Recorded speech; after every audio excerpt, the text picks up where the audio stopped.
Hi guys, good morning and welcome back to my YouTube channel. Ayan, for today's videos ay ituturo ko sa inyo guys kung saan makikita ang minutes viewed ng ating mga viewers sa ating video sa ating Facebook page.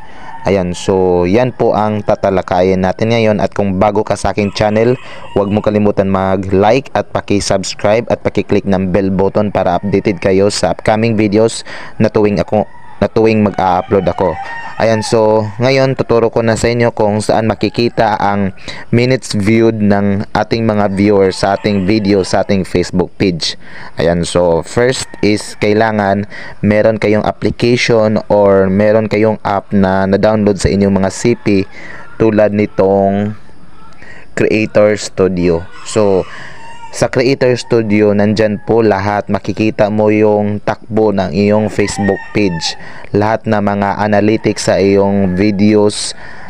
Ilan yung nag-view, ilan yung nag-share. So, nandun po lahat yung nandun po lahat makikita natin yung takbo ng ating Facebook page. Tulad din sa YT na yung titingnan natin or yung analytics natin is nandito din sa YT Studio. Ayan, so pag sa YouTube, YT Studio, at saka pag sa Facebook, Creator Studio. So makikita po natin dyan ang minutes viewed ng ating mga videos sa ating pinupost sa ating Facebook page. Ayan, so and then pag meron na kayong application na Creator Studio, so open nyo lang yung app Creator Studio, and then ito po yung home ng inyong Facebook page. Makikita po dito guys yung mga uploaded videos mo. Ayan, so makikita dito isa-isa, at saka yung performance, so page performance. Ayan, makikita po dito. And then makikita dito yung na-publish mo na videos. Ayan. Ito yung mga na-publish mo na video. And then schedule, pwede rin mag-schedule at saka draft. Ayan.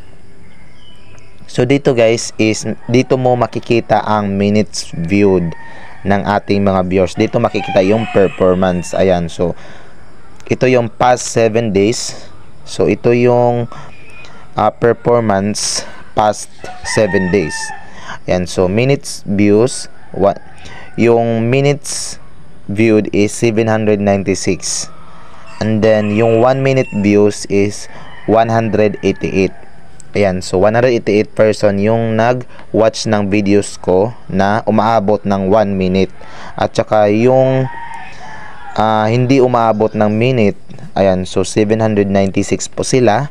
And then yung video engagement niya, ayan, video engagements, performance summary, ayan, minutes viewed, 1 minute views, video engagement, net followers. Ayan, so dito makikita yung how long people are watching. So in 3 second views, so meron pong nag-watch ng 481 persons. Yan, sila po yan na 3 second views na madalian lang na nag-views. And then meron din nag 15 second views, so 282 po sila. At saka yung 1 minute views is 188. Ayan, so okay naman yung performance, maganda naman. I-ano natin yesterday. Yan, so ito po yung ano niya, how long people are watching yesterday. Yan, so 46, and then 15 second views is 27, then 1 minute views is 18. I-try natin ngayon, today. Yan, so 30 second views is 3 second views is 30, 15 second views is 18, and then 1 minute views is 12. So yan, so meron talagang nanonood sa iyo araw-araw kahit pa konti-konti lang. Kaya ugaliin po natin na mag-upload daily.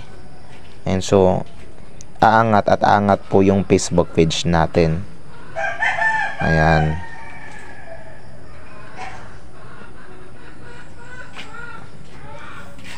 basta't may sipag, may nilaga. So pag may sipag ka mag-upload, so mayroon ding manonood sa iyo araw-araw, kahit pa konti-konti lang yan. Ayan, so ayun, so pinakita ko na sa inyo guys yung saan makikita yung minutes views ng ating mga viewers. Ayan, so thanks for watching and see you on my next video.